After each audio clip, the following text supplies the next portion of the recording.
Dando seguimento à nossa meditação no Evangelho segundo Mateus, hoje nós vamos dar prosseguimento ao capítulo 9.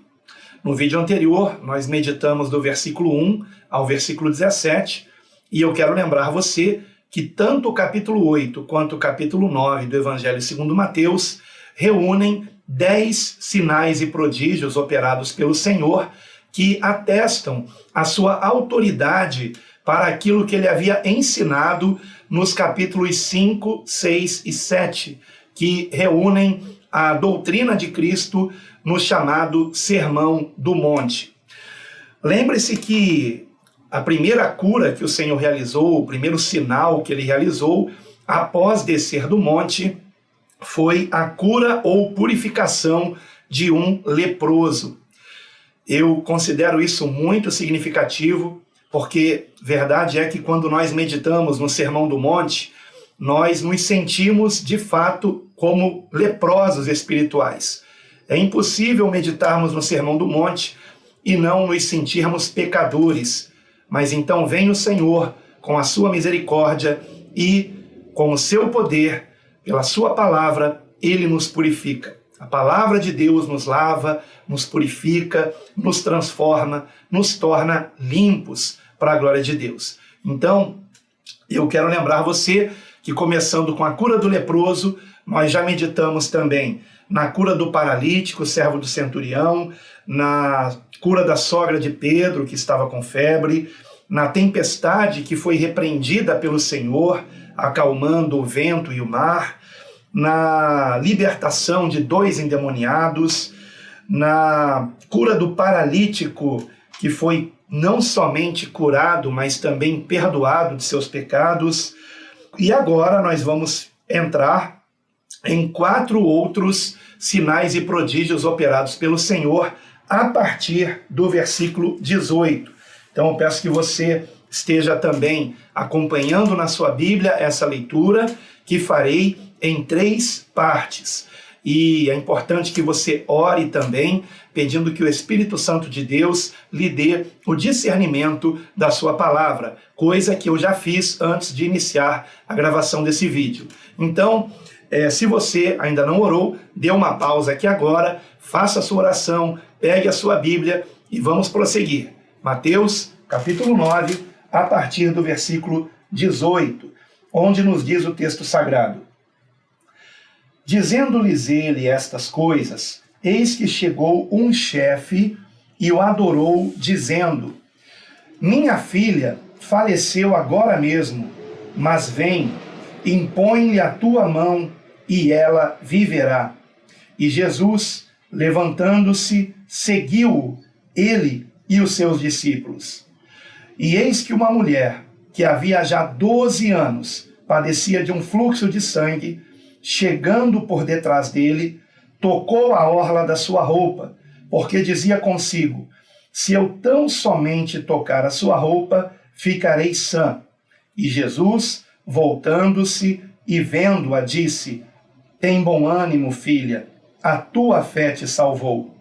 E imediatamente a mulher ficou sã. E Jesus, chegando à casa daquele chefe, e vendo os instrumentistas e o povo em alvoroço, disse-lhes: retirai-vos, que a menina não está morta, mas dorme. E riam-se dele. E, logo que o povo foi posto fora, entrou Jesus e pegou-lhe na mão, e a menina levantou-se, e espalhou-se aquela notícia por todo aquele país. Vamos dar uma pausa até aqui, para que eu possa comentar esses 2 milagres maravilhosos que o Senhor realizou. Não somente a cura da mulher hemorrágica, que há 12 anos padecia de um fluxo de sangue, ou seja, de um período menstrual que não tinha fim. Imagine como aquela mulher devia estar anêmica, né, e há tantos anos enfraquecida. Mas também a ressurreição desta filha, deste chefe. Mas chefe do quê? Bom, nós temos esse mesmo relato que nós acabamos de ler aqui nos evangelhos segundo Marcos e também segundo Lucas. E é muito interessante nós compararmos, é muito proveitoso que venhamos comparar essas leituras em paralelo, porque geralmente uma leitura complementa a outra. Então, por exemplo, quando nós lemos tanto em Marcos quanto em Lucas, nós descobrimos que tratava-se de um chefe de uma sinagoga e que o seu nome era Jairo, como está escrito em Lucas, capítulo 8, versículo 41. Então era um homem importante naquela localidade, era um chefe de uma sinagoga, e ele vai ter com Jesus, se prostrando diante dele aos seus pés, a quem Mateus está dito claramente que ele o adorou. E se Jesus aceitou ser adorado, evidentemente é porque o Senhor Jesus é um com o Pai, ele é Deus também. Então, não estou dizendo que existem 2 deuses ou 3 deuses, há apenas um Deus na pessoa do Pai, do Filho e do Espírito Santo. E nós vemos isso e veremos isso claramente nessa leitura e comentário, não somente de Mateus, mas de todo o Novo Testamento. Se você puder acompanhar esses vídeos, você verá claramente a divindade que há em Cristo Jesus, ou seja, que ele é também Deus. E sempre que eu estiver diante de algum trecho da palavra que evidencie isso, eu pretendo enfatizar esta realidade. Então, o que nós aprendemos de prático aqui? Lembrando que nossa leitura e comentário é mais a nível prático, é aquilo que nós podemos tirar de prático para as nossas vidas. Em primeiro lugar, que nós não temos que recear-nos a chegarmos diante do Senhor. Nós não precisamos ser perfeitos ou santos, irrepreensíveis, para que possamos nos achegar diante do Senhor. Nós encontramos um contraste aqui. Eu acho muito interessante que o relato da ressurreição da filha de Jairo, este chefe da sinagoga, ele é também inserido da cura daquela mulher hemorrágica. Enquanto Jesus estava a caminho da casa daquele chefe da sinagoga, chamado Jairo, uma mulher com uma hemorragia que já há 12 anos lhe acometia, toca na orla das vestes do Senhor e, pela fé, ela é curada. Nós encontramos aqui alguns contrastes que eu acho muito interessantes de observarmos. O primeiro deles, nós vemos aqui um homem que era importante e uma mulher que certamente era desprezada. Desprezada por quê? Porque ela tinha uma hemorragia. E esta hemorragia era um período menstrual que não tinha fim. E o que é dito em Levítico, no capítulo 15, se você quiser acompanhe comigo na sua Bíblia, a respeito disso, no versículo 25, é que também a mulher, quando tiver o fluxo do seu sangue, ou seja, o período menstrual, por muitos dias, fora do tempo da sua separação, ou quando tiver fluxo de sangue, por mais tempo do que a sua separação, todos os dias do fluxo da sua imundícia será imunda, como nos dias da sua separação. Então, portanto, aquela mulher, ao contrário do chefe da sinagoga, era uma mulher que era considerada imunda pelos demais judeus por conta do que estava escrito na lei, em Levítico capítulo 15, versículo 25. Era uma mulher considerada, portanto, impura, imunda, e ela não somente não podia ir à sinagoga, por exemplo, como não podia nem sequer estar perante as demais pessoas. Então perceba o quanto essa mulher ela sofria com esse problema, que já há 12 anos a perseguia, ela estava com esse fluxo de sangue há 12 anos. Num texto paralelo, em Marcos e Lucas, é dito que ela havia gasto todos os seus bens com médicos para que pudesse ficar livre daquele mal, porém, ela estava ficando cada vez pior na sua saúde. Então, ela decide ir até Jesus de modo escondido, né? Porque ela não podia fazer como o chefe da sinagoga, que publicamente foi ter com Jesus e que se prostrou perante ele e o adorou. Aquela mulher não podia fazer isso porque ela sentia vergonha do que ela padecia e certamente temia até mesmo ser apedrejada pelos judeus que não iriam aceitar que ela estivesse ali perto deles por conta da sua imundícia. Então, nós encontramos esses contrastes aqui entre um homem e uma mulher, entre um chefe de uma sinagoga e uma mulher com um mal que fazia com que ela fosse vista como alguém imunda. E o que eu quero salientar aqui é que não importa a sua condição ou a minha condição, como nós estivermos, temos que nos achegar ao Senhor. É através dele que nós encontramos o perdão dos nossos pecados, que nós encontramos a purificação de toda e qualquer iniquidade mediante o nosso arrependimento, que é a primeira evidência da fé. Se você realmente tem fé no Senhor, você vai se arrepender dos seus pecados e você vai confiar nele para operar aquilo que aos olhos do homem é impossível. Existem pecados que aos olhos humanos é impossível de ser abandonado. Um destes pecados, por exemplo, é o da prática do homossexualismo ou mesmo da prostituição. Porém, em Cristo nós encontramos libertação de todo e qualquer pecado. Não há impossíveis para Deus e tudo é possível ao que crê. E é o que nós vemos aqui neste primeiro relato do vídeo de hoje, que vai do versículo 18 do capítulo 9 de Mateus até o versículo 26. Portanto, que você esteja confiando plenamente no Senhor.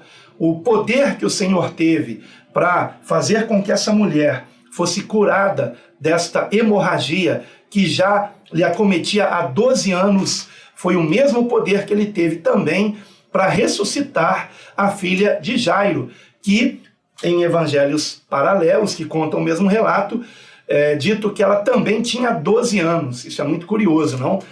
12 anos de hemorragia e 12 anos tinha a filha de Jairo. E o Senhor teve poder para curar a mulher hemorrágica e teve poder para ressuscitar a filha de Jairo, porque o Senhor Jesus tem todo o poder no céu e na terra. O que mais eu poderia dizer aqui a respeito desse relato? Bom, eu poderia falar alguns outros detalhes aqui, mas não seriam detalhes práticos, então eu vou deixar para fazer esses comentários mais profundos a respeito desta passagem quando nós a examinarmos novamente, tanto em Marcos quanto em Lucas. Então vamos dar prosseguimento aqui a partir do versículo 27, que nos diz assim: E partindo Jesus dali, seguiram-no 2 cegos, clamando e dizendo: Tem compaixão de nós, filho de Davi. E, quando chegou a casa, os cegos aproximaram-se dele, e Jesus disse-lhes: Credes vós que eu possa fazer isto? Disseram-lhe eles: Sim, Senhor. Tocou então os olhos deles, dizendo: Seja-vos feito segundo a vossa fé. E os olhos se lhes abriram, e Jesus ameaçou-os, dizendo: Olhai que ninguém o saiba. Mas, tendo eles saído, divulgaram a sua fama por toda aquela terra. Vamos dar mais uma pausa aqui para examinarmos esta outra cura que o Senhor fez. Nós já vimos hoje aqui nesse vídeo 2 curas, a cura da mulher hemorrágica e a ressurreição da filha de Jairo, então 2 milagres, melhor dizendo, e agora esse terceiro milagre, que na sequência que começa no capítulo 8, é o 9º milagre, que é a cura desses 2 cegos, né? E o que eu gostaria de comentar aqui? Em primeiro lugar, que quando aqueles cegos, eles clamam a Jesus, dizendo: Tem compaixão de nós, filho de Davi, com essa terminologia, filho de Davi, eles estão reconhecendo que Jesus é o Messias. Então, eles reconhecem quem é Jesus. Ele é o Cristo, o Messias, que havia sido profetizado.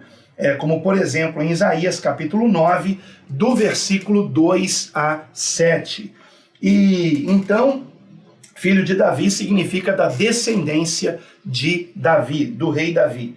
E que da sua descendência viria o Messias, como havia sido profetizado. E é muito interessante a pergunta que o Senhor faz a estes cegos, no versículo 28. Credes vós que eu possa fazer isto? Ou seja, vocês têm fé que eu possa lhes fazer isso? E a resposta deles foi, sim, Senhor. E então o Senhor toca nos olhos deles e diz, seja-vos feito segundo a vossa fé. Isso é maravilhoso. Ou seja, a operação de cura que pode acontecer em nós, e eu estou aqui me referindo à questão da cura em primeiro lugar, que é o que nós estamos examinando aqui, dependerá da nossa fé. A prova disso é a cura da mulher hemorrágica. Ela nem havia pedido nada ao Senhor, mas ela havia dito para si mesma, está no versículo 21, se eu tão somente tocar a sua roupa, ficarei sã. Aqui nós aprendemos um princípio muito importante, que o Senhor responde à nossa fé. Mesmo que nós sejamos pragmáticos como aquela mulher com o fluxo de sangue. O que significa ser pragmático? Significa acreditar que se eu fizer tal coisa, eu receberei algo em troca. Ou seja, são pessoas que não se importam muito com aquilo que é certo, mas com aquilo que dá certo. E essa é a explicação para tantas curas que acontecem, por exemplo, em lugares onde se prega um evangelho distorcido, porém as pessoas vão lá de coração aberto e com fé no Senhor para receberem uma cura, para receberem um milagre. E acabam recebendo. Mas por quê? Porque elas foram com fé, de um modo intenso, buscar o Senhor. E então nós encontramos aqui um princípio, que eu aprendo aqui esse princípio, que existem pessoas que fazem como essa mulher que estava com fluxo de sangue e que vão ter com Jesus sem primeiro adorar o Senhor, sem primeiro conhecer o seu evangelho, mas acreditando que se procurarem Jesus serão curadas. E elas recebem sim a cura. E isto não significa que o local onde essas pessoas recebeu a cura está pregando um verdadeiro evangelho, por exemplo, mas receberam a cura porque tiveram fé.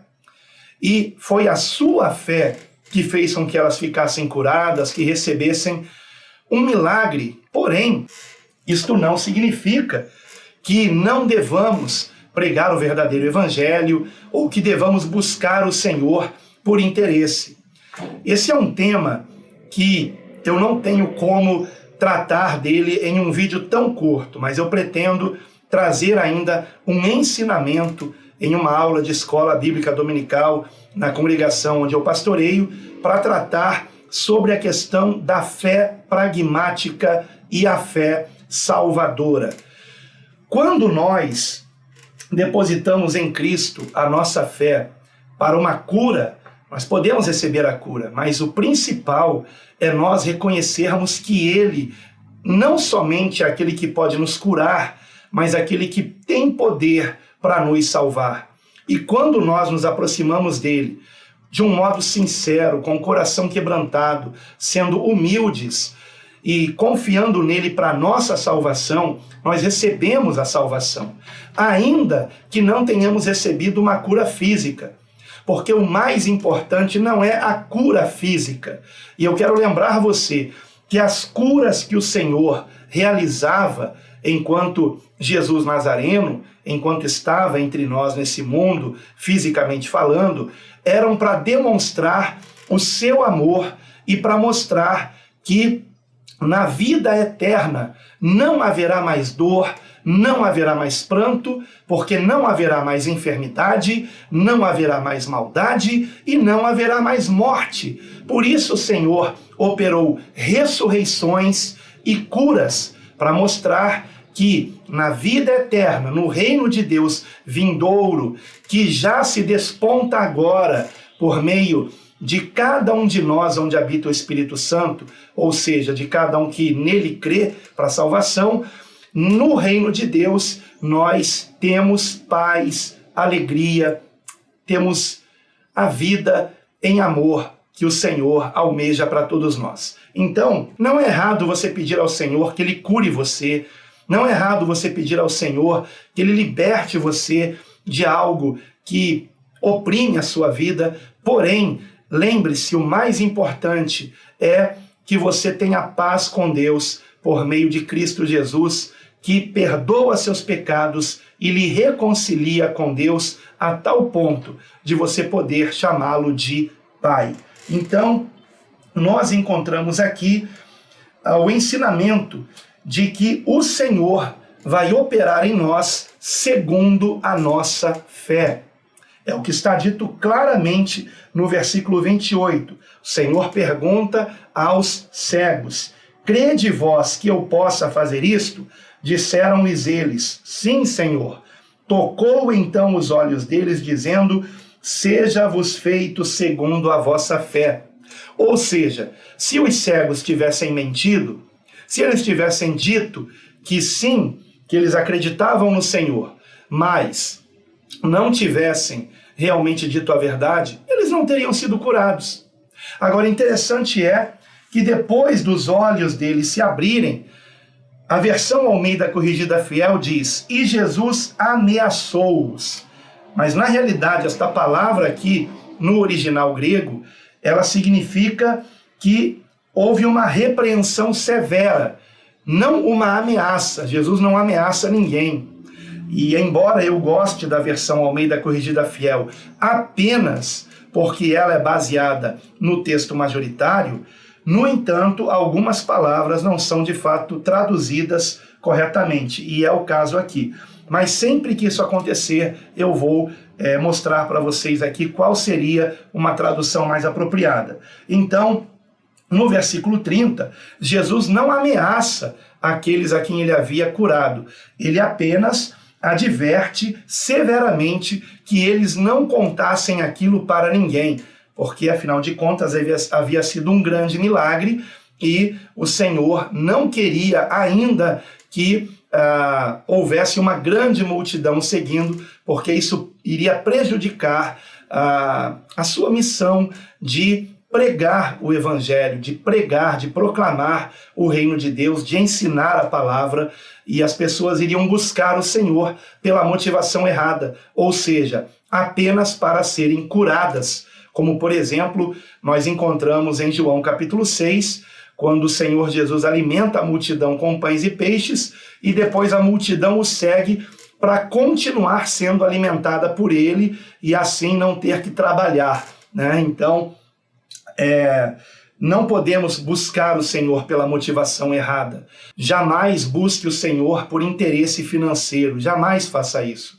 Você pode até pedir a Deus que ajude você a sair de uma dívida, por exemplo, mas não busque a Deus por coisas materiais, porque isso realmente é algo que não devemos fazer e a palavra nos mostra claramente.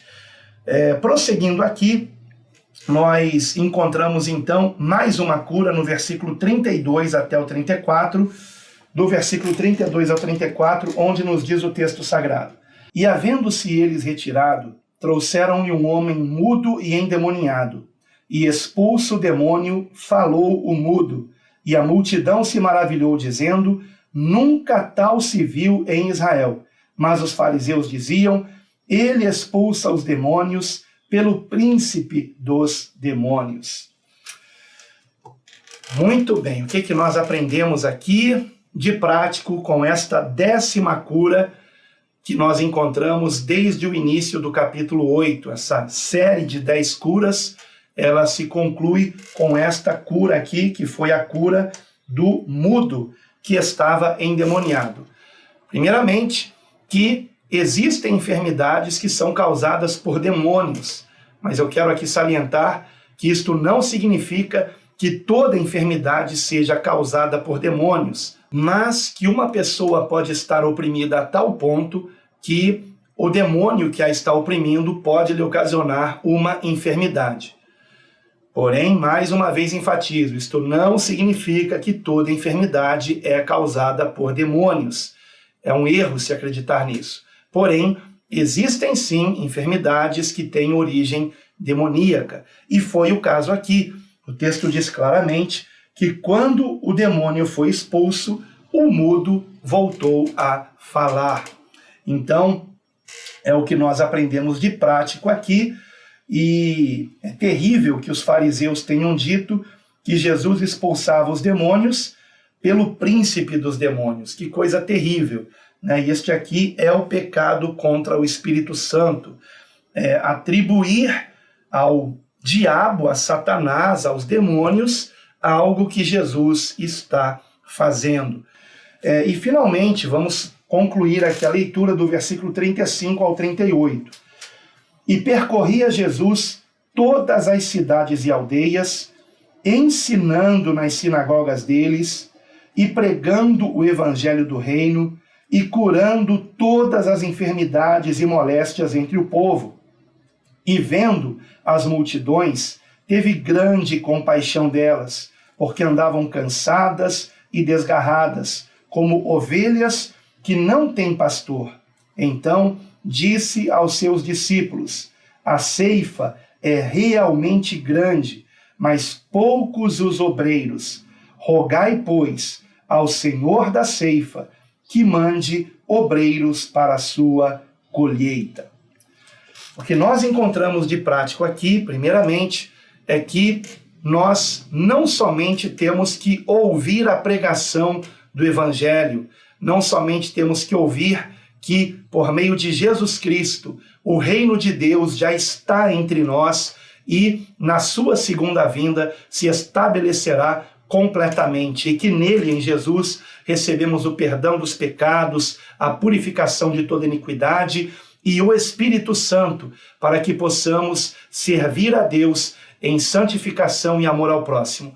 Mas também temos que ser ensinados. Por isso a palavra diz que Jesus ensinava nas sinagogas e pregava o evangelho do reino. Publicamente, ele pregava o evangelho, ele proclamava o reino de Deus que havia chegado e que ainda vai se estabelecer por completo depois da sua segunda vinda. Mas ele também ensinava a palavra de Deus. Então, da mesma forma, nós não somente temos que reconhecer que Jesus Cristo é o nosso único Senhor e Salvador, mas temos que também ser ensinados do modo como Deus espera que venhamos andar para a sua glória, vivendo para a sua glória. E vemos também que Jesus ensinava, pregava e curava. E esse mesmo poder continua em ação hoje.